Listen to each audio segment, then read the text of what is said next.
అందరికీ నమస్తే. మనం పిల్లల విజయంలో తల్లిదండ్రుల భాగస్వామ్యం అనే అంశం గురించి మాట్లాడుకుంటున్నాం కదా! ఈరోజు అంశంలో మరికొన్ని విషయాలు. పిల్లల ప్రవర్తన, అలవాట్లు వారి ఇంటి సామాజిక, ఆర్థిక నేపథ్యాలను ప్రతిబింబిస్తాయి. మన సమాజంలో సామాజిక అంతరాలు, ఆర్థిక అంతరాలు బాగా ఎక్కువగా ఉన్నాయి.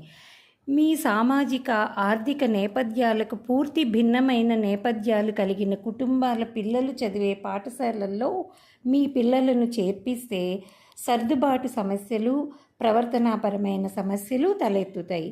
ఉదాహరణకు ఎన్ని కష్టాలు ఎదురైనా సరే కానీ పిల్లలను బాగా చదివిద్దామనే ఆలోచనతో ఆర్థికంగా ఇబ్బందైనా ఏదో రకంగా కష్టపడి ఓ పెద్ద పాఠశాలలో మీ అబ్బాయి లేదా అమ్మాయిని చేర్పించారనుకోండి.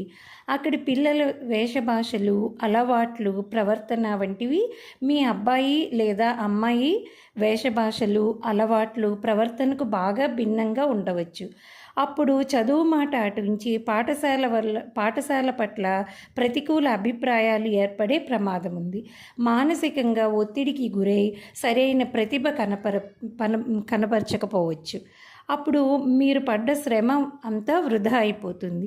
అందుకే మీ పిల్లలను చదివించవలసిన పాఠశాలలో మెజారిటీ పిల్లల సామాజిక, ఆర్థిక నేపథ్యం మీకు దగ్గరగా ఉంటేనే మంచిది. మనోవిజ్ఞాన శాస్త్రంలో జరిగిన రకరకాల అధ్యయనాలు కూడా దీన్నే సమర్థిస్తున్నాయి. పాఠశాలలో ఒకసారి చేర్పించిన తర్వాత మీ పిల్లలు ప్రవర్తనాపరమైన సమస్యలు ఏమైనా ఎదుర్కొంటుంటే చదువుపై తగిన శ్రద్ధ చూపకపోవడం, చెప్పిన మాట వినకపోవటం, తరచుగా అసహనం ప్రదర్శించటం వంటివన్నమాట. ఇతర పిల్లల నేపథ్యం గురించి మరింత లోతుగా తెలుసుకునే ప్రయత్నం చేయండి. తరచుగా మీ పిల్లలు ఎవరిని కలుస్తున్నారు, ఆ పిల్లల ప్రవర్తన, అలవాట్లు ఎలా ఉన్నాయి, ఆ పిల్లల తల్లిదండ్రులు ఏమిటి, మీ వలనే వారు కూడా తమ పిల్లల ప్రవర్తన పట్ల ఆందోళనగా ఉన్నారా, ఇలా సమాచారం సేకరించండి. అవసరమైతే ఆ పిల్లల తల్లిదండ్రులతోనూ చర్చించండి. మరికొన్ని అంశాలు రేపటి భాగంలో.